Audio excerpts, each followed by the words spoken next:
Buenas tardes.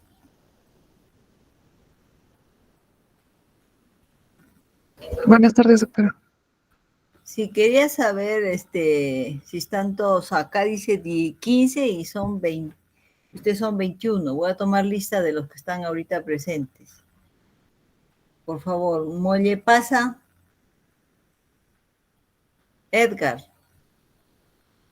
¿No está? Doctora, estoy presente. Buenas tardes. Monje Katari. Monje Katari. Ya. Montes Pineda. Montes Pineda.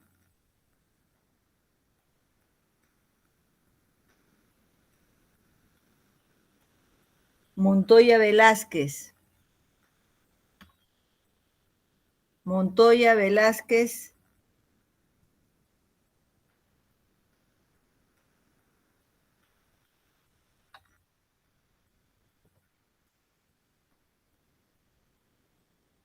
Monzón González. Monzón González.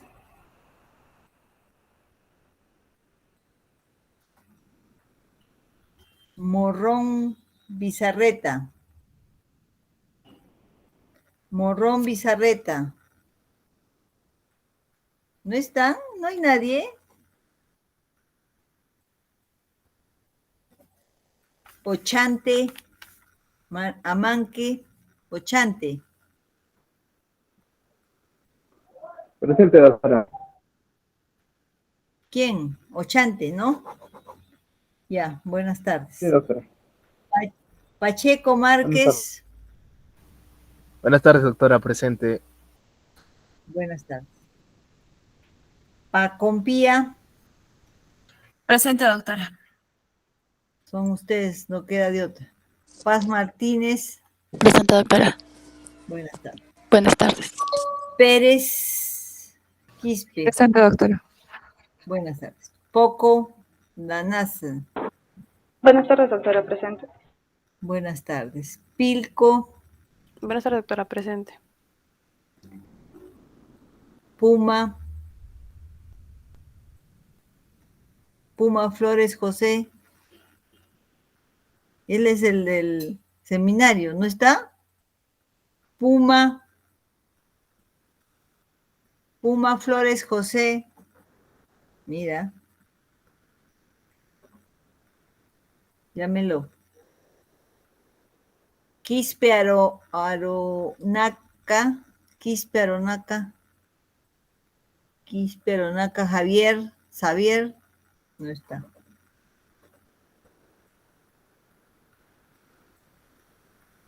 Quispe Hilario. Yamilet. Buenas tardes, doctora, presente. Buenas tardes. Quispe Lipa Joel. Buenas tardes, doctora, presente. Buenas tardes. Quispe Morales Caterín. Buenas tardes, doctora, presente. Buenas tardes. Quispe Ramos José. Buenas tardes, doctora, presente. Buenas tardes. Ramos Chino. Wendy. Buenas tardes, doctora, presente. Buenas tardes. Ramos Mancilla.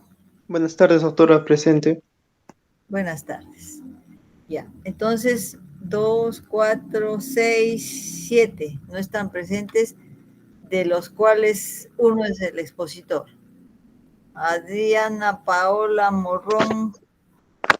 Sí, doctora, buenas tardes. Doctora, recién me acabo de conectar ahorita. Lo siento. Ya. ¿Tú cómo te llamas? Morrón, doctora. Un ratito.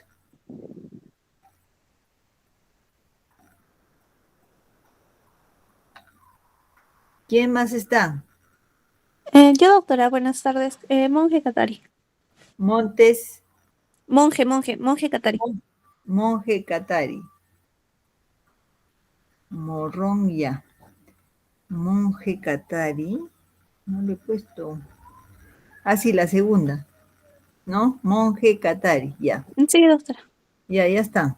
Ya están con presente. Faltan Montes Pineda, Montoya Velázquez, Monzón González, Puma Flores. ¿No va a exponer Puma Flores? Y Quispe Arohuanca. Ya, vamos a empezar el seminario. Este seminario es una de las cosas de las cuales nos ocupamos los anestesiólogos, pero al final de cuentas, estos pacientes delicados vienen al servicio de emergencia, generalmente porque están chocados, o porque están sépticos, o porque están con disturbios metabólicos, y no solamente son pacientes que van a requerir intervención quirúrgica, que en eso se dirige este seminario, porque es de anestesiología, que son formas de dar anestesia a este tipo delicado de paciente, sino también son pacientes que por su estado médico muy delicado, sin intervención quirúrgica, necesitan del cuidado intensivo, porque está en riesgo su vida, y porque hay un desbalance en su función de todo el cuerpo, el que hace que se pongan en esa condición de delicado, ¿no? Entonces vamos a escuchar la exposición de sus compañeros atentamente para al final ver si hay algunas preguntas. Pueden empezar, alumnos. Buenos días, doctora. Buenos días, compañeros. Vamos a empezar con la exposición Anestesia en el paciente crítico. Bueno, este es el segundo seminario y bueno, los integrantes están en la pantalla. Primero hablemos un poco de la justificación. ¿Por qué estamos haciendo este pequeño trabajo? Los pacientes críticos son un grupo especialmente vulnerable, además de complejo. ¿En qué términos? En los términos de atención médica. En estos pacientes la anestesia tiene un papel muy importante para su manejo. ¿Por qué? Porque estos pacientes a menudo van a requerir un procedimiento quirúrgico o alguna intervención médica de emergencia. Y tenemos que entender que es esencial saber cómo administrar la anestesia de manera segura en estos pacientes. La anestesia en pacientes críticos es muy importante porque tenemos que mantener la estabilidad hemodinámica en estos pacientes, ya que a menudo estos pacientes van a venir con una disfunción orgánica severa. Además de todo ello, ese trabajo va a ser importante para el conocimiento de los alumnos de cuarto año de medicina. Los objetivos que vamos a tratar en esta pequeña exposición: el objetivo general, analizar la anestesia en el paciente crítico; específicos, comprender las características de un paciente crítico; definir la respuesta neuroendocrina y metabólica del paciente crítico; exponer los trastornos de la función pulmonar y alteraciones hemodinámicas del paciente crítico, además de exponer el plan de manejo y consideraciones especiales en el paciente crítico. Bien, continuaremos con el paciente crítico. Según la Sociedad Americana de Medicina Intensiva, es definido como una persona que se va a encontrar fisiológicamente inestable. Es por ello que va a requerir soporte vital avanzado y un monitoreo continuo que se irá ajustando según la evolución del paciente. Este tipo de pacientes serán atendidos en la unidad de cuidados intensivos, ya que en esta unidad vamos a contar tanto como un recurso humano y una infraestructura adecuada. Ahora, según la Sociedad Americana de Anestesiólogos, la enfermedad crítica que van a padecer estos pacientes será caracterizada porque va a afectar de forma grave uno o más sistemas de órganos importantes, vitales, y en la que va a existir una alta probabilidad de un deterioro inminente o potencialmente mortal para la condición del paciente. Siguiente, por favor.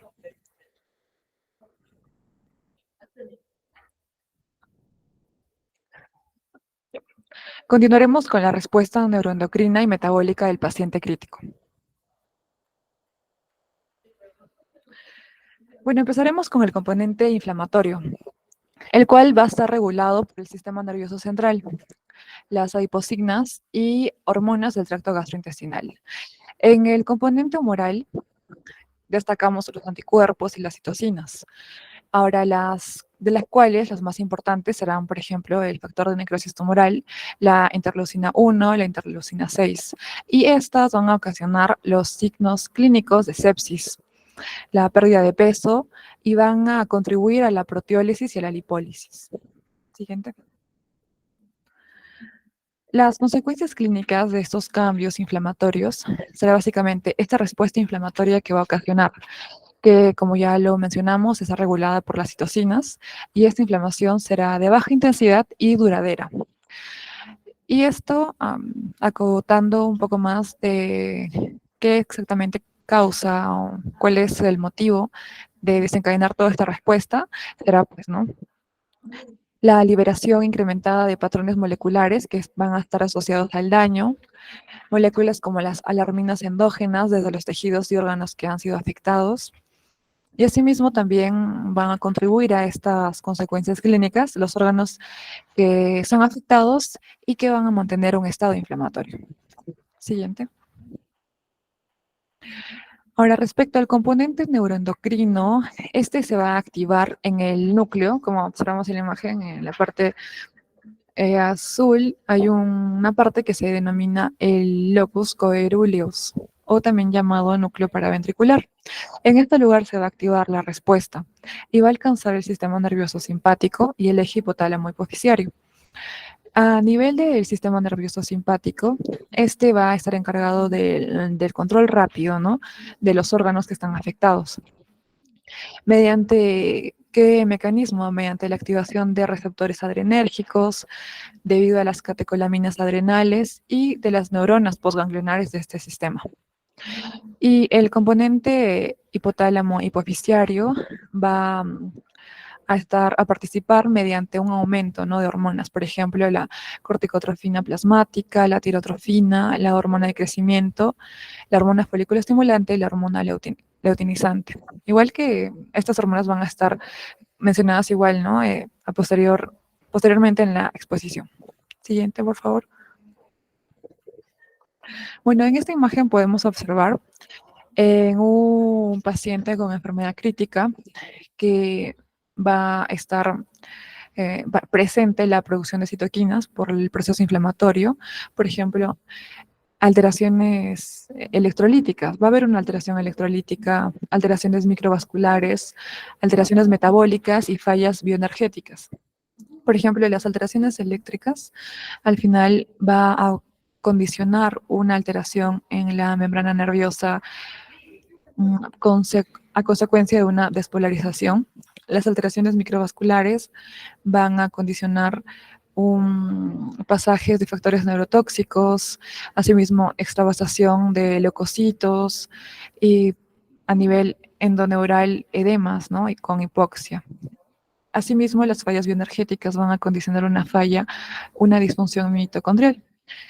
Todo esto va a condicionar finalmente una polineuropatía, ¿no?, con las siglas de CIP, CIP.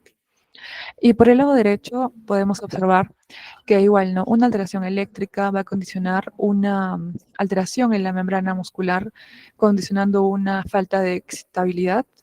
Las alteraciones microvasculares van a condicionar igual una extravasación de leucocitos activados, una alteración de la homeostasis del calcio, va a condicionar cambios en la excitación en la excitación y contracción y en todo el proceso que se desarrolla alrededor del sistema reticuloplasmático. Por otro lado, a nivel de las alteraciones metabólicas, van a condicionar un catabolismo de proteínas y las fallas bioenergéticas van a condicionar una disfusión mitocondrial. Todo esto va a condicionar una miopatía, ¿no?, con las siglas de CIM.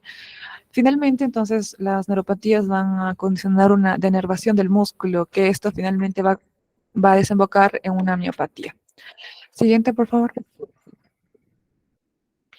Las consecuencias clínicas de los cambios neurológicos tenemos, por ejemplo, el delirio, que vamos a definirlo como un estado de confusión. Y este estado de confusión se va a desarrollar dentro de este contexto de la enfermedad sistémica. Y el paciente va a mostrar una alteración en el estado mental con una falta de atención y un pensamiento de forma desorganizada. La incidencia de esta manifestación clínica, que es el delirio, es muy alta. Hasta un 80% de los pacientes que se encuentran con ventilación mecánica, y en el caso de los pacientes en UCI, de un 30 a 40%. Ahora, la presentación del coma se va a caracterizar por una pérdida del estado de alerta y de la conciencia también. Asimismo, una falta de respuesta a los estímulos.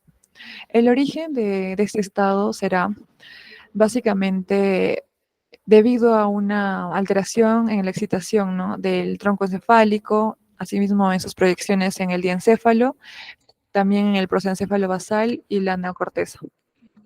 Todo esto y también a nivel del tálamo cortical, va a ser responsable de la conciencia y de la cognición. Siguiente, por favor.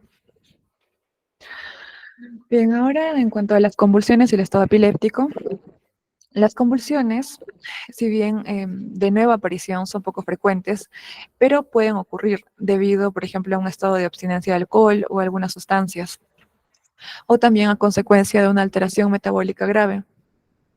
Ahora, las convulsiones de estado no convulsivo o estado epiléptico van a producir una alteración en el estado mental y el coma.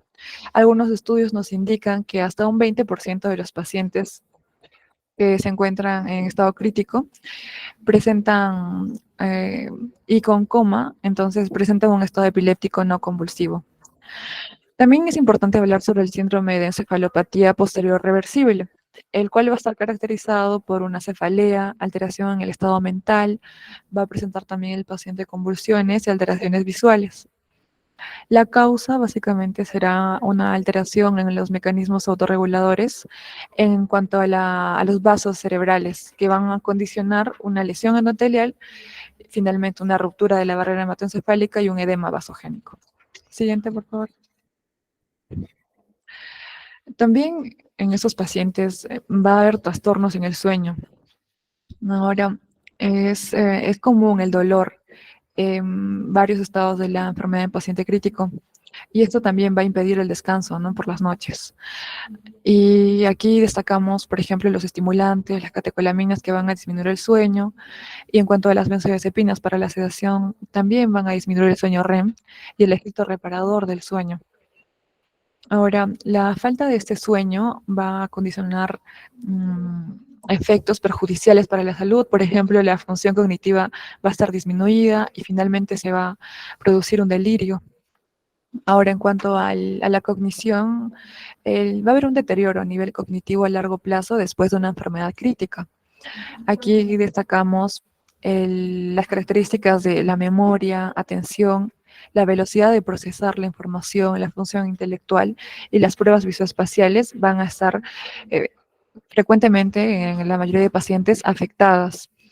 Y aquí mencionamos a un estudio de corte en donde hay evidencia de un deterioro cognitivo en alrededor de 79% de pacientes que han pasado esta fase de UCI a los 3 meses y el 71% al año. Entonces, sí se ve que hay un gran deterioro cognitivo en estos pacientes. Siguiente, por favor. Y bueno, la última consecuencia clínica en cuanto a los cambios neurológicos, hablaríamos sobre la debilidad adquirida en la UCI. Este término va a incluir la polineuropatía por enfermedad crítica y una miopatía. Ahora, la debilidad que van a presentar sus pacientes será generalizada y simétrica. La fuerza de las extremidades distales, la fuerza de agarre también se va a ver afectada. En primer lugar, antes que a nivel proximal. Asimismo, se va a observar una disminución del tono y de los reflejos tendinosos. La debilidad también puede afectar el nivel del diafragma, y esto va a provocar finalmente una insuficiencia respiratoria prolongada. Pero se ha evidenciado, y la referencia bibliográfica nos muestra que la afectación facial va a ser rara, ya que normalmente sí se va a poder observar la mueca facial. Ahora, este tipo de debilidad adquirida en la UCI se va a asociar con una prolongación de la ventilación mecánica y una mayor mortalidad hospitalaria. Siguiente, por favor.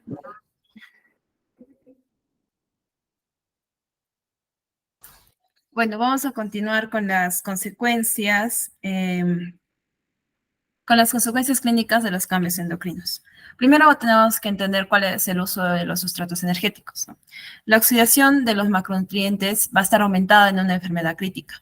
Vamos a tener hidratos de carbono, lípidos y proteínas. En los hidratos de carbono, la glucosa va a ser la preferible, o sea, la que se va a usar más en esta enfermedad crítica. Vamos a tener algunos cambios metabólicos, los cuales van a incluir el uso del glucógeno almacenado, además de la neoglucogénesis, y por ello vamos a tener una hiperglucemia de estrés, además de una resistencia periférica a la acción de la insulina. Todo esto se va a correlacionar con la gravedad de la enfermedad, además de su mortalidad. En los lípidos vamos a ver que su oxidación va a requerir un consumo importante de oxígeno y el correcto funcionamiento de las mitocondrias, ¿no? En las proteínas va a haber una degradación proteica y que se va a compensar o va a estar balanceada por la síntesis proteica predominantemente de los mediadores inflamatorios. Y además los aminoácidos obtenidos se van a reutilizar o se van a oxidar. En la enfermedad crítica va a estar acompañada esta de una inanición temporal. En esta etapa aguda, el cuerpo necesita proporcionar más sustratos o sustratos adicionales como la glucosa, los ácidos grasos, los aminoácidos, que estos van a ser utilizados de preferencia por el cerebro, además para establecer las defensas del huésped, o sea, de nosotros. Estas alteraciones son muy beneficiosas y además adaptativas. ¿Por qué? Porque van a reducir y van a redirigir el consumo de la energía, además de que van a posponer el anabolismo. También vamos a tener la enfermedad crítica prolongada. En esta etapa, los perfiles endocrinos y los metabólicos van a ser diferentes que en la etapa aguda. Los pacientes ya no van a utilizar los ácidos grasos como sustrato metabólico. Además, van a sufrir del síndrome de emaciación. Este síndrome va a causar que se pierda grandes cantidades de proteínas, ya sea del músculo, lo cual va a llevar a un deterioro de las funciones vitales, debilidad y además de una recuperación difícil. Por el contrario, las grasas se van a almacenar en el tejido adiposo o como forma de infiltrados grasos en los órganos vitales, como el hígado o el páncreas, por ejemplo.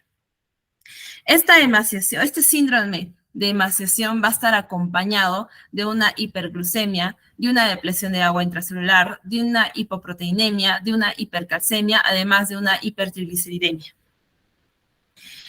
Bueno, vamos a tener que, finalmente tenemos la fase crónica, donde la concentración tanto de factores hipoficiarios como de las hormonas periféricas van a descender. O sea, aquí tenemos una imagen de cómo es que vamos a ver las hormonas, ¿no? Cómo van a actuar en cada una de las fases de la enfermedad. En una fase aguda vemos que la actividad secretora, la GH, la TSH, la ACTH van a estar amplificadas, mientras que las de hormona tiroidea, la T3, la trillotironina y el factor de crecimiento similar a la insulina van a estar bajos y los niveles de cortisol van a estar elevados. Sí, en comparación con en una enfermedad prolongada, vamos a ver que la secreción de la GH, la TSH y la ACTH va a estar suprimida. Además, esto va a impulsar los niveles bajos también de la IGF-1 y vamos a tener un cortisol elevado. Cuando ya entramos a la etapa de recuperación, vamos a ver que esto ya se va a ir a una normalización, no vamos a entrar en una fase crónica.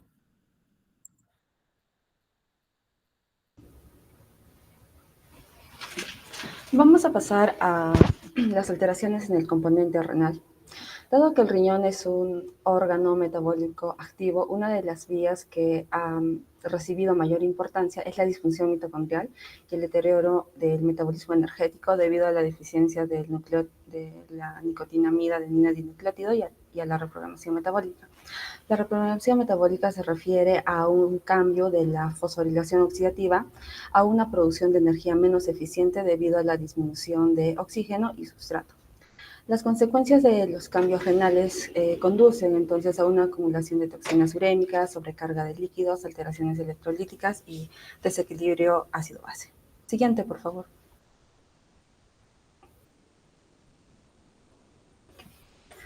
Con respecto a la insuficiencia renal aguda, se ha identificado recientemente un biomarcador, ligando de quimosina 14 con motivos de urinario, como un predictor muy preciso en pacientes de UCI con insuficiencia renal aguda grave. Tras el desarrollo de una insuficiencia renal aguda, son posibles varios escenarios que pueden conducir a la recuperación de la función renal o a una disfunción más prolongada. La enfermedad renal aguda se evalúa entre los 7 y 90 días después de la insuficiencia renal aguda. Si los pacientes no mejoran, entonces la enfermedad renal crónica se establece después del día 90. Existen biomarcadores que van a mejorar, ¿no?, la predicción de una recuperación más rápida o una transición a un deterioro mucho más prolongado de la función renal. También existen intervenciones terapéuticas que van a modular la progresión del curso de la enfermedad. Siguiente, por favor. Con respecto al componente hepático, la enfermedad crítica puede provocar lesiones hepáticas debido a alteraciones hemodinámicas y del aporte de oxígeno, trastornos metabólicos y efectos secundarios de la inflamación sistémica y los tratamientos médicos. Y esto puede provocar deterioro de funciones hepáticas, de la desintoxicación de la sangre, participación en la respuesta inmunitaria, síntesis de proteínas, mediadores inflamatorios civiles. Entonces, la falta de estas funciones puede agravar aún más la enfermedad crítica. Siguiente, por favor. Las manifestaciones hepatobiliares más frecuentes son la hepatitis hipóxica, que es debida a una disminución de la perfusión hepática, donde existe una elevación aguda reversible de las aminotransferasas séricas. La hepatitis hipóxica está relacionada con el shock séptico tóxico en aproximadamente 15 o 30% de los casos. Otra manifestación es la disfunción hepática inducida por sepsis, donde los principales mecanismos de la hiperbilirrubinemia en la sepsis son la hemólisis y la colestasis. Y la colecicitis acalculosa aguda, la presentación clínica va a ser inespecífica, ¿no? El paciente puede presentar dolor en el cuadrante superior derecho, fiebre, leucocitosis y pruebas de función hepática normales. Y puede complicarse con gangrena de la vesícula biliar, perforación, empiema y muerte si no se identifica precozmente. Siguiente, por favor.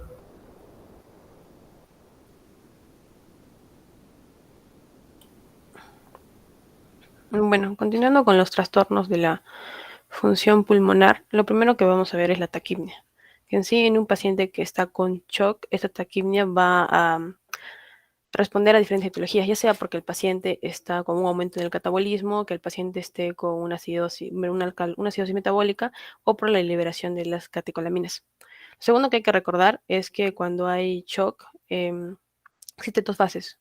La primera fase que se denomina shock hiperdinámico y la segunda fase shock hipodinámico.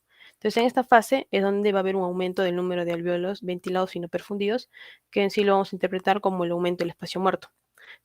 Esto nos va a generar que exista una disminución en cuanto a la perfusión o el intercambio gaseoso, y sumado con lo que ya hemos visto, que es un paciente que muchas veces está postrado en cama y que su musculatura respiratoria, los músculos respiratorios tienen que hacer un mayor esfuerzo para poder tener más oxígeno, muchas veces estos músculos ceden y va a generar que el paciente progresivamente tenga una taquipnia más superficial, que nos va a dar una disminución en cuanto a la ventilación alveolar, un aumento o retención del CO2 y, bueno, la hipoxia. Y en no todos los pacientes, solamente algunos, debido a la liberación de los componentes inflamatorios, se va a desarrollar lo que conocemos como síndrome de distrés respiratorio del adulto. Y los cuadritos que vemos en morado son las alteraciones que van a tener todos los pacientes críticos.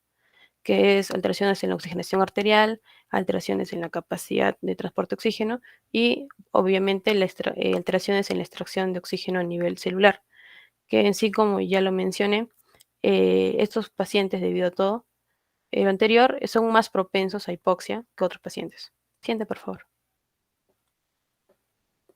Bueno, en cuanto a las alteraciones hemodinámicas, hay que recordar que en el shock existe un desbalance en cuanto al aporte de oxígeno con las necesidades de los tejidos.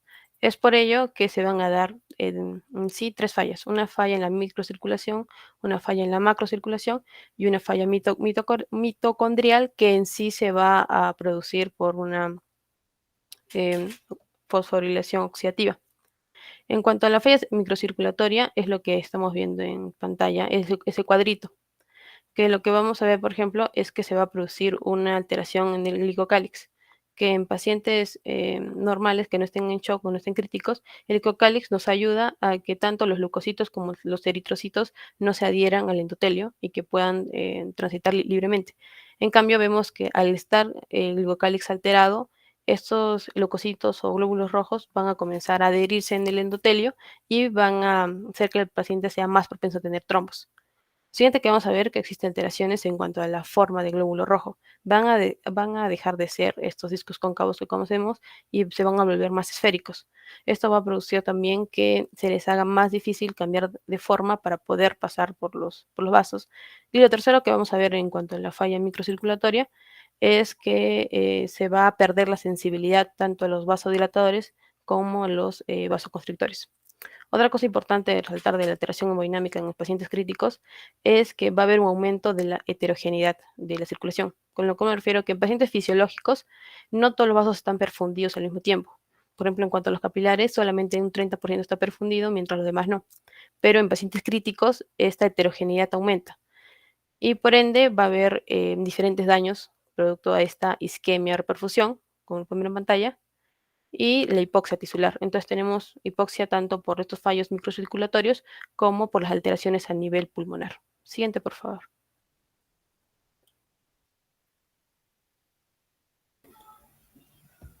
Bien, como tal tenemos el término de índice de shock, que como tal nos va a ayudar a que este como tal va a ser definido como el cociente, como se puede observar, ¿no? En lo que va a ser el cociente entre la frecuencia cardíaca y lo que va a ser la presión arterial sistólica. Bien, entonces, este va a ser un índice de sospecha que nos va a brindar, este es un índice que nos va a brindar la sospecha de que el paciente puede o no presentar lo que es shock, ¿no? Entonces vamos a tener unos valores de lo que es normal y de lo que es anormal. Por ejemplo, algunos dicen que es de 0.5 a 0.6 normal, pero en otras bibliografías se encuentra que puede ser alrededor del 0.5 a 0.7. Entonces, cuanto mayor sea el valor mayor valor del índice de shock, va a haber mayor probabilidad de que el paciente presente un estado de shock y por lo tanto un peor pronóstico. Bien, como tal podemos observar, ¿no? Que va a haber una condición o ciertas condiciones donde van a haber valores anormales, como se pueden presentar algún trauma o incluso una sepsis, ¿no? Bien, y de igual manera, siguiente por favor.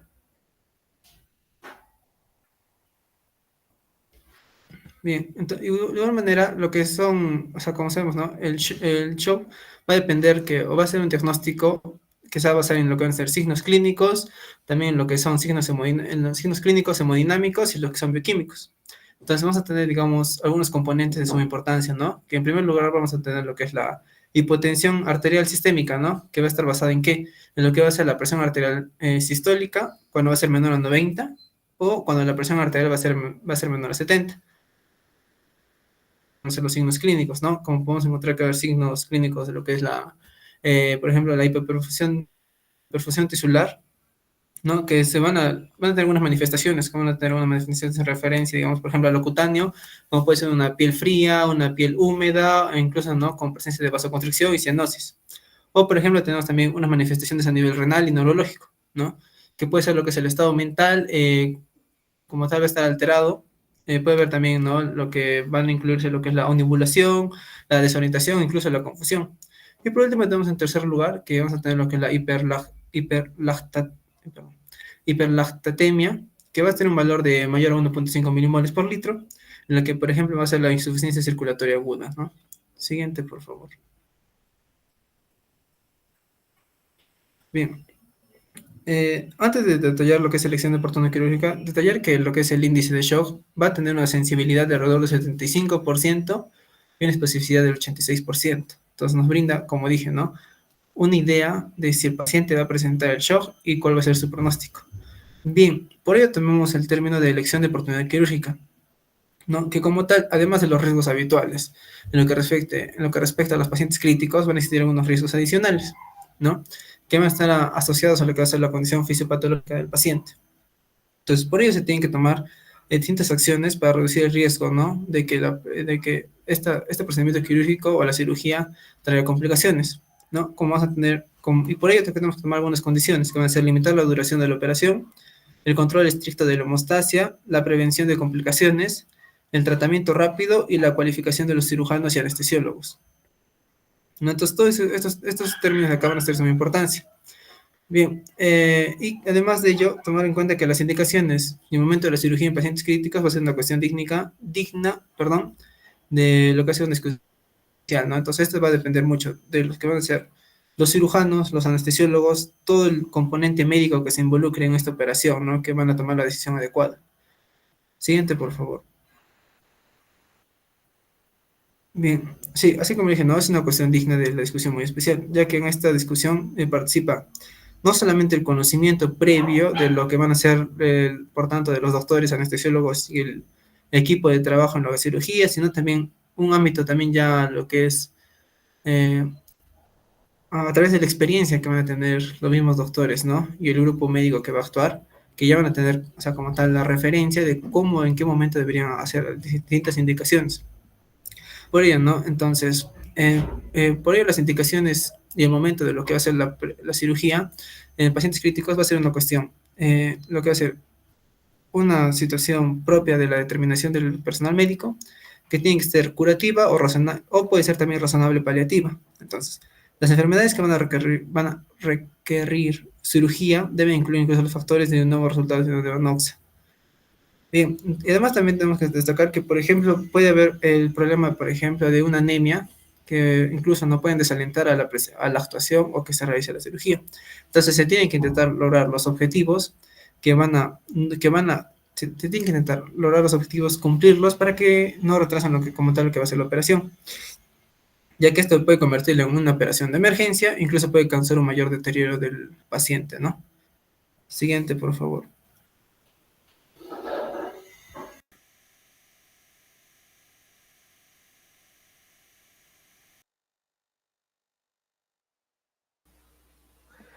Ok, vamos a pasar a la parte del manejo del paciente crítico y posteriormente hablaremos acerca de las drogas anestésicas utilizadas en el mismo. Entonces, hay que tener en cuenta que para nosotros lograr el objetivo deseado, tenemos que evaluar cuidadosamente algunos puntos fisiopatológicos del paciente, algunos aspectos como la edad,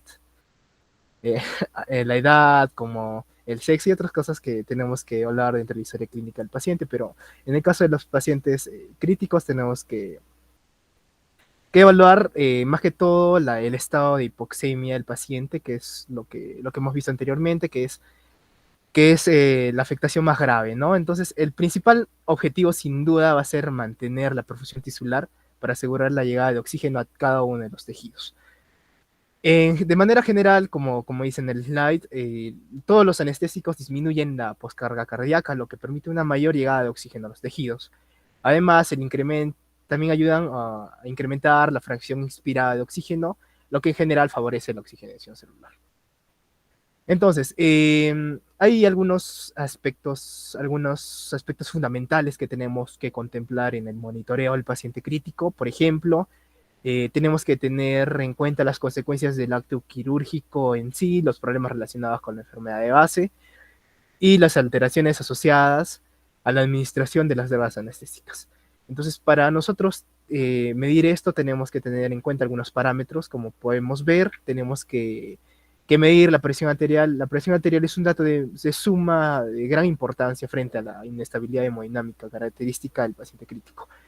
La presión arterial es un parámetro de consecuencia, es decir, que nos va a decir cuándo se altera o que cuando está alterado se ve que está reflejando algo que ya ha pasado en el paciente. Entonces, la presión arterial la podemos medir de forma directa, como por ejemplo por un catéter arterial, que debe ser usada en aquellos casos donde donde se prevean trastornos de magnitud en la volemia. También podemos, para el control de la evolución de los valores de la presión venosa central, va a ser utilizado para evaluar el volumen intravascular. También hemos visto que de las complicaciones más graves en el perioperatorio del paciente crítico, la mayor parte se relacionan con el desarrollo de hipoxia. Entonces, en este aspecto, la valoración de la gasometría arterial nos permitirá mensurar la efectividad del intercambio pulmonar globalmente. Al igual que el uso de la capnografía, que nos permite evaluar no solo la función pulmonar y la metabólica, sino también el gasto cardíaco de una manera precoz y de una manera fiable. Siguiente diapositiva. Bueno,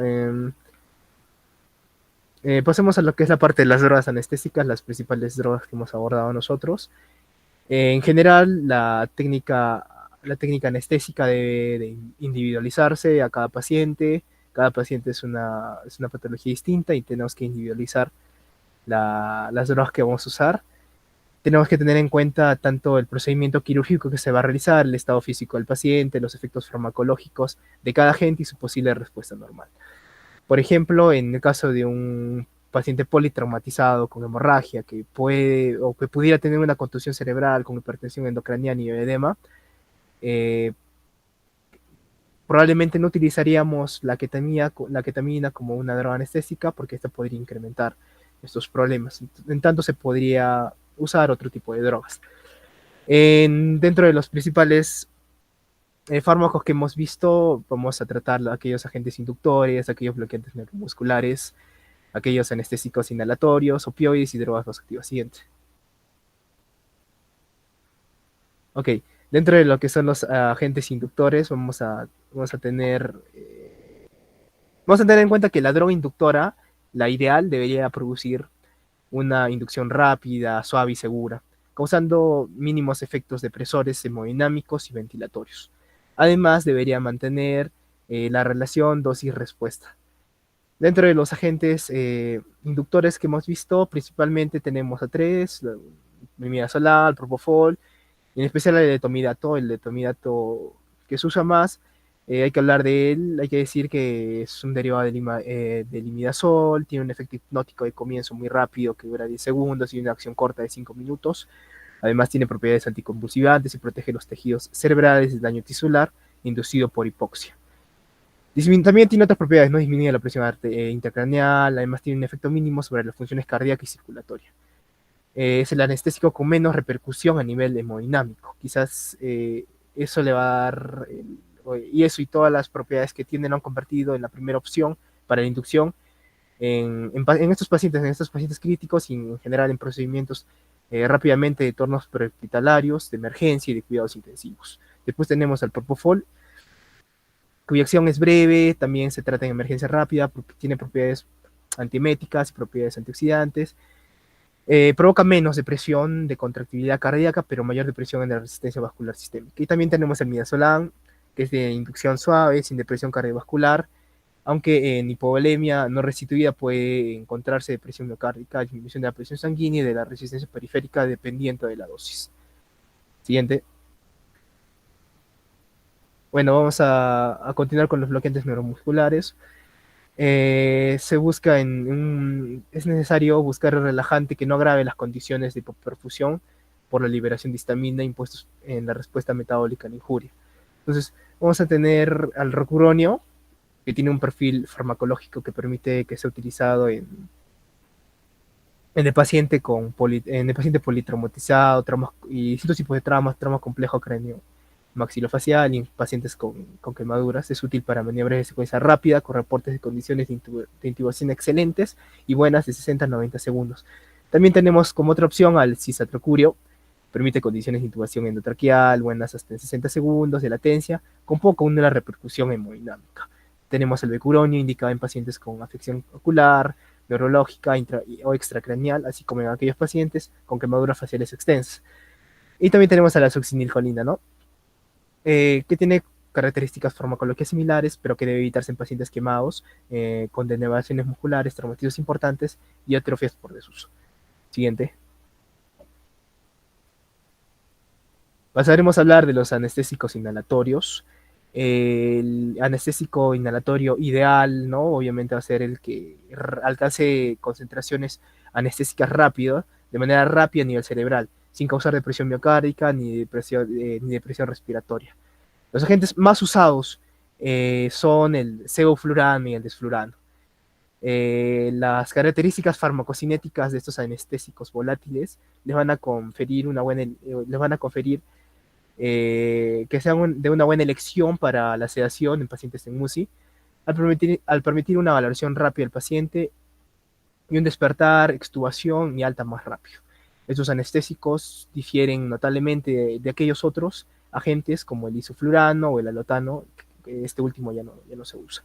Entonces, hemos visto que los dos más importantes van a ser el sebo y el desflurano. El sevoflurano, dentro de las características de este anestésico, es que tiene un olor agradable y una baja pungencia, lo que le hace bien tolerado para la inducción de anestesia por intubación. Posee baja solubilidad en sangre y proporciona una rápida captación y eliminación pulmonar, lo que buscábamos. Entonces, lo cual es muy deseable en entornos clínicos, en los que se valora una rápida salida de anestesia. También tenemos al desflurano, extremadamente resistente a la biodegradación, tiene una alta presión de vapor, de 20 grados centígrados, y hierve a 22.8 grados centígrados. En general, el vapor de este desflurano es extremadamente pungente y con frecuencia lo que va a producir es tos y estimulación autónoma durante la inducción de la inhalación. Siguiente. Bueno, este es un cuadro con los principales agentes inhalatorios que, como vemos, se usan, ¿no? Vemos el óxido nitroso, algunas diferencias: óxido nitroso, el alotano, el isoflurano, y lo que más se usa, como está remarcado en el cuadro, el sebo y el desflurano. Siguiente.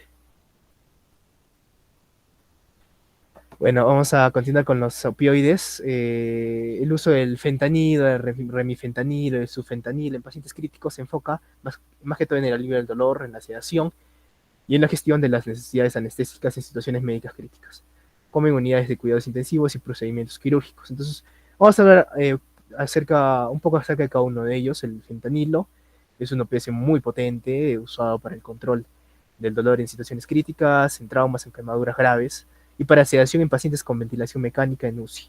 Se puede administrar en diversas formas, como parches, pastillas, aerosoles y formulaciones inyectables. Entonces, se debe administrar con precaución y baja supervisión médica, ya que puede causar supresión respiratoria y otros efectos secundarios graves.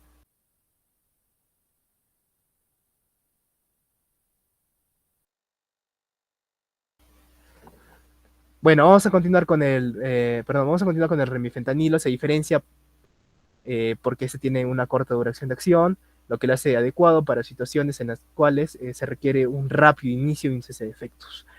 Es usado para la sedación y analgesia en procedimientos quirúrgicos breves y control de dolor en pacientes críticos con necesidades de analgesia intermitente. Generalmente se administra por vía intravenosa, y la corta duración permite un control más preciso de la sedación y de la analgesia. Por último, tenemos al sufentanilo. Se dice que es más potente que el fentanilo, se usa en procedimientos quirúrgicos especialmente delicados o cuando se necesita una analgesia excepcionalmente fuerte. Por lo general se administra por vía intravenosa.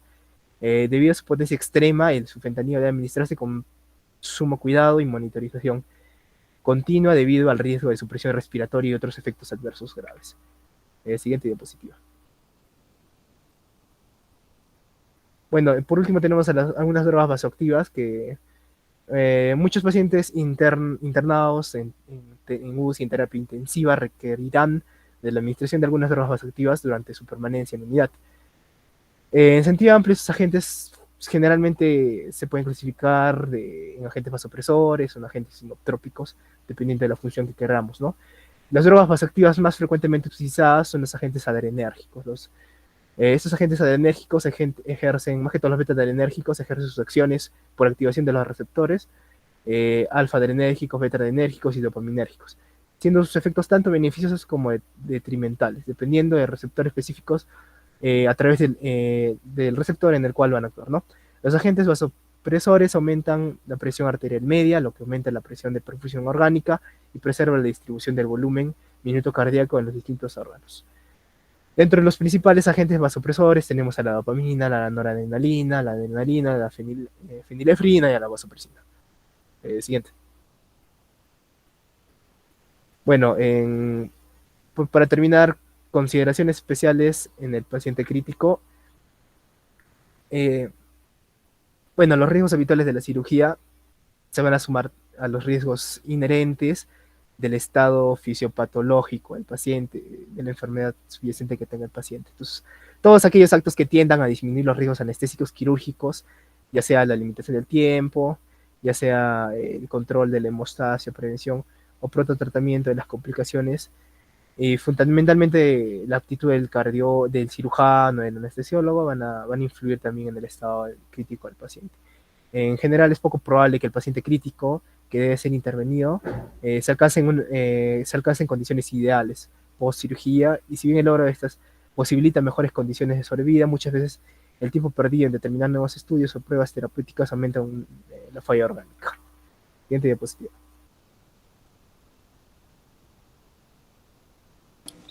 Bien, ahora vamos a hacer una breve revisión sobre la mortalidad del paciente crítico quirúrgico. Bien, como sabemos, el paciente crítico o en sí los pacientes más graves se suelen encontrar en la unidad de cuidados intensivos. Pero a pesar de todos estos recursos más avanzados que se utilizan en este ambiente, la mortalidad en la UCI va a oscilar entre el 5 hasta el 40%. Además, padecimientos como por ejemplo la neumonía grave por sí sola puede causar la muerte por aparte hasta en un 40% de los casos. E inclusive si se agregan otras fallas al organismo, se ha estimado que por cada sistema o por cada aparato comprometido en estos pacientes, la mortalidad puede incrementar en un 20% e inclusive se ha visto que aumenta hasta un 80% cuando fallan aproximadamente 4 aparatos. De la misma forma, es importante que en la anamnesis nosotros conozcamos los antecedentes del paciente, ¿no? Recopilemos toda esta información, ya que bien entendido tenemos que si nuestro paciente cursa con una enfermedad de fondo, ya sea, por ejemplo, hipertensión, diabetes o alguna enfermedad crónica, pues es evidente que la mortalidad va a aumentar. Como por ejemplo, en situaciones de un cáncer diseminado, hay información de que la mortalidad aumenta hasta un 40%. Cabe agregar que en unos estudios europeos revisados mencionan que los pacientes adultos mayores que ingresan a esta unidad de cuidados intensivos en realidad no suelen fallecer dentro de ella, sino fuera de la UCI. Y se ha dado o se ha intentado dar una explicación a ello, ya que esto probablemente es debido al deseo de cada paciente y también de los familiares para el cese de su agonía en otro ambiente, en una instancia hospitalaria quizá más compleja o simplemente en un ambiente más ameno, ¿no? Porque bueno, estamos ante un paciente bastante crítico, delicado y vulnerable. Siguiente, por favor. Bueno, ya estamos dando por terminada esta revisión, este seminario sobre el anestesia en paciente crítico.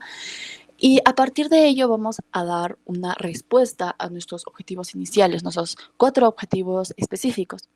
Comenzando por nuestra primera conclusión, que el paciente crítico se caracteriza por una inestabilidad fisiológica. Generalmente va a estar atendido o se va a encontrar en una unidad de cuidados intensivos, razón por la cual requiere un control y evaluación clínica estrecha y multidisciplinaria para un adecuado manejo y prevención de posibles complicaciones. Como segunda conclusión tenemos, la inflamación como principal respuesta metabólica tiene como consecuencias el catabolismo incontrolado y la resistencia a la insulina, para priorizar el uso de sustratos energéticos. Por otro lado, la respuesta neuroendocrina en el paciente crítico está principalmente regulado por el sistema nervioso simpático y la activación del eje hipotálamo hipoficiario. Siguiente. Como tercera conclusión, las alteraciones pulmonares se manifiestan principalmente con la taquipnia, disminución de la ventilación alveolar, deterioro de la oxigenación y retención del CO2. Además, los principales cambios hemodinámicos en el paciente crítico son la falla macro y microcirculatoria con la posterior hipoxia citopática. Y como última conclusión, El monitoreo, las drogas a utilizar y las consideraciones especiales preoperatorias en el paciente crítico deben ser claramente detalladas en el plan anestésico, teniendo como principal fin, pues, mantener la perfusión tisular y considerar el incremento del riesgo quirúrgico. Siguiente, por favor. Con esto concluimos nuestro seminario. Muchas gracias por su atención. Espero haya sido de total entendimiento y agrado. Muchas gracias. Bueno, quisiera saber si hay alguna pregunta de los compañeros para los expositores.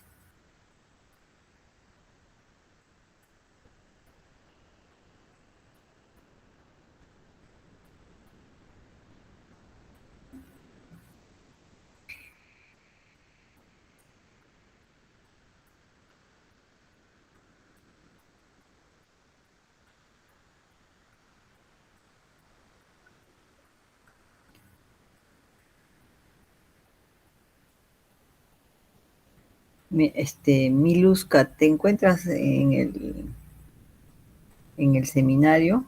Doctora Delgado.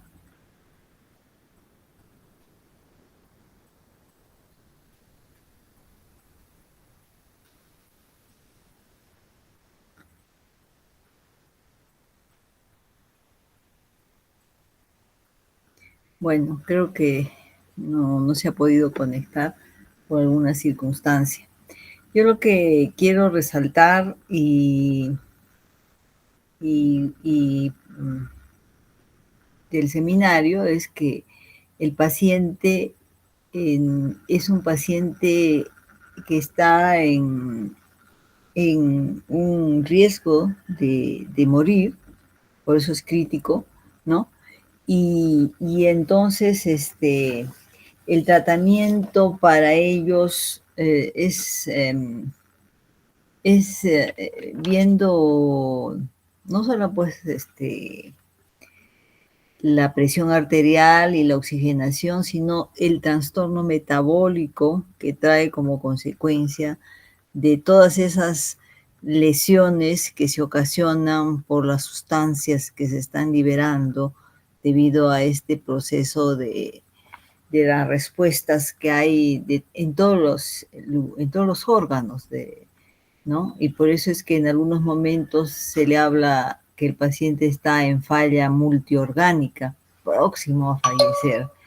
Y eso es una situación que a lo largo de los años, y sobre todo cuando estén cerca del 6º año y haciendo el internado, van a tener la oportunidad de ver, y como nosotros que somos de anestesia, vamos a enfrentar estos casos que en algún momento necesitan de la intervención, y tenemos que entender todas esas fallas, todas esas situaciones que sobre todo lo ponen al final de cuentas en esa hipoxia celular, que es el centro de donde está fallando los órganos, la oxigenación, la irrigación de las zonas más importantes como son las neuronas, ese disturbio del estado de lucidez, y por lo tanto estos pacientes ameritan ese cuidado intensivo, y ese cuidado intensivo lo prolongamos en la sala de operaciones,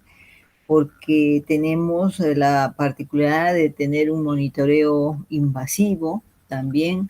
Los que han hecho prácticas de esta especialidad nuestra han visto, habrán tenido la ocasión de ver que hay pacientes que a veces ni siquiera están en situación crítica previa a la cirugía, están con una enfermedad riesgosa, pero dada la cirugía que sangró demasiado, que supera sí, gracias, que supera ¿cómo se llama? El hecho de poder reponer sangre o mantener presiones deseadas con estos vasoactivos. Sin embargo, a veces no se logra, aún observando al paciente, porque se sucedió algo inesperado, ¿no? Un sangrado abrupto que que no se esperaba y que nos hace ponernos en situaciones también críticas para nosotros, y que tratamos de solucionarlo. Si bien se puede prever que esa cirugía es un poco sangrante, nunca, a veces siempre nos sorprende. Y eso es lo que tiene esta especialidad, o ¿no? Lo que es en todo en medicina, ¿no? Tú piensas que va a ir por ahí un paciente mejorando y de pronto aparece una circunstancia que hay que encontrarla y para poderlo corregir y solucionar y poderlo sacar, ¿no? Pero si no lo encontramos, se nos va a ir el paciente. Entonces, yo quisiera preguntar, por ejemplo, a cualquiera de ustedes, si en algún momento de su corta camino por los hospitales, porque pienso pues que estos años, casi 2 años que hemos tenido de para por la pandemia, ¿ustedes han visto algún paciente así en esas circunstancias?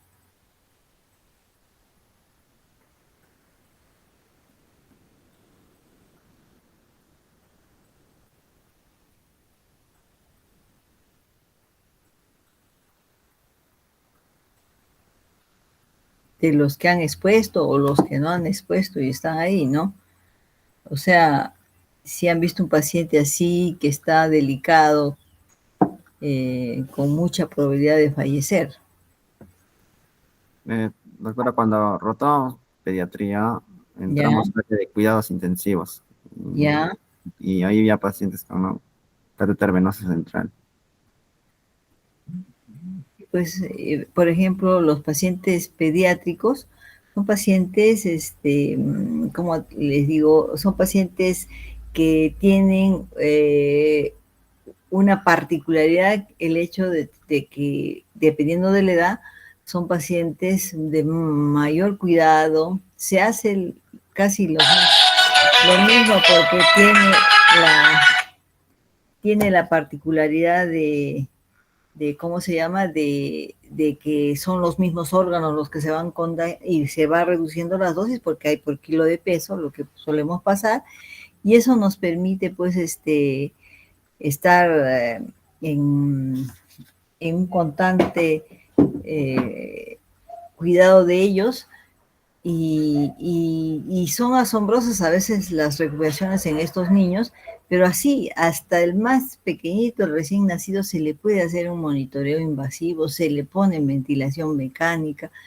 Entonces son pacientes que no vamos a, porque solo si estaríamos haciendo una especialidad de unidad de cuidado intensivo, pediátrico de adulto, vamos a estar constantemente viendo esto, pero cuando nos toque, ¿no?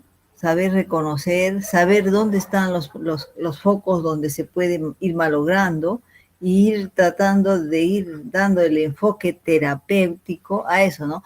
Porque nosotros, por ejemplo, ahorita estamos hablando de lo que vamos a hacer desde el punto de vista anestesiológico con nuestras drogas, que las tenemos que reducir, que las tenemos que valorar si es necesario ponérsela o no, pero es en el tratamiento de general del paciente es que tenemos que cuidar el riñón, y entonces ponerle sonda, pedir todo la urea, la creatinina, ¿no? La depuración de creatinina, saber que el pulmón se va a esto y ver según los gases en qué momento ya lo vamos a poner en ventilación mecánica, tener esa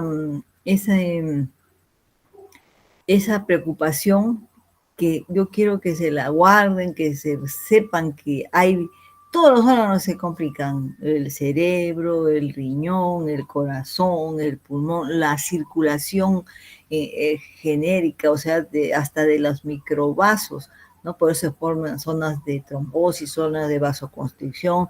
Eso que dicen de que hay piel fría, sudorosa, también hay una parte que tienen unas coloraciones cianóticas que se le llama piel marmórea, así en común, y esos son pacientes que están más propensos a fallecer, ¿no? Entonces, cuando vemos eso, ya tenemos una un índice de que este paciente está muy, muy delicado y que va a fallecer. Entonces, si no hay preguntas del auditorio, los felicito. Han enfocado el tema al nivel de ustedes y un poco más todavía, porque ya, bueno, están hablando de nuestro trabajo como anestesiólogos y bueno, capaz en algún momento cuando lleguen a hacer, terminar la carrera, algunos capaz quiere ser anestesiólogo. Entonces, felicitarlos y si no hay más preguntas, ya damos por terminado este seminario. A ver, voy a pasar lista. Montes Paredes, ¿hay? Montes, Monzón, González. Presente, doctora. Monzón González, ¿no? Ya. Sí, doctorita. Montoya Velázquez. Montes Pineda, creo que era. Y Quispe Aranaca. Presente, doctora. Allá. Entonces, no han venido dos compañeros, ustedes lo han llegado a ver, Edgar, perdón. ¿Ha entrado algún momento Montes Pineda? ¿Montes Pineda es? ¿Estoy bien hablando? Sí. No ha estado, ¿no? No ha ingresado. No alcancé a notar este ingreso, no lo vi. Ya, pero como se ha retirado, o sea, así haya entrado, porque hay un momento que vi como 23 estos, ¿no? Y el otro que es Montoya Velázquez, serían esos dos que no los he visto, ¿ya? Si no, Edgar, puedes avisarles a los compañeros que esos dos no han asistido a esto, yo voy a informar al doctor Barreda. Entonces los felicito y buenas tardes, si ya no hay más. No hay ninguna pregunta, ¿no? El tema es muy bonito y ojalá que se lo queden y cuando estén en más años sobre todo el 6º año, ahí lo van a ver porque es emergencias quirúrgicas que se habla y este paciente crítico forma parte de esta emergencia quirúrgica. Buenas tardes con todos. Gracias, doctora. Hasta luego. Gracias, chicos. Gracias, doctora. Hasta luego. Gracias. Buenas tardes con todos.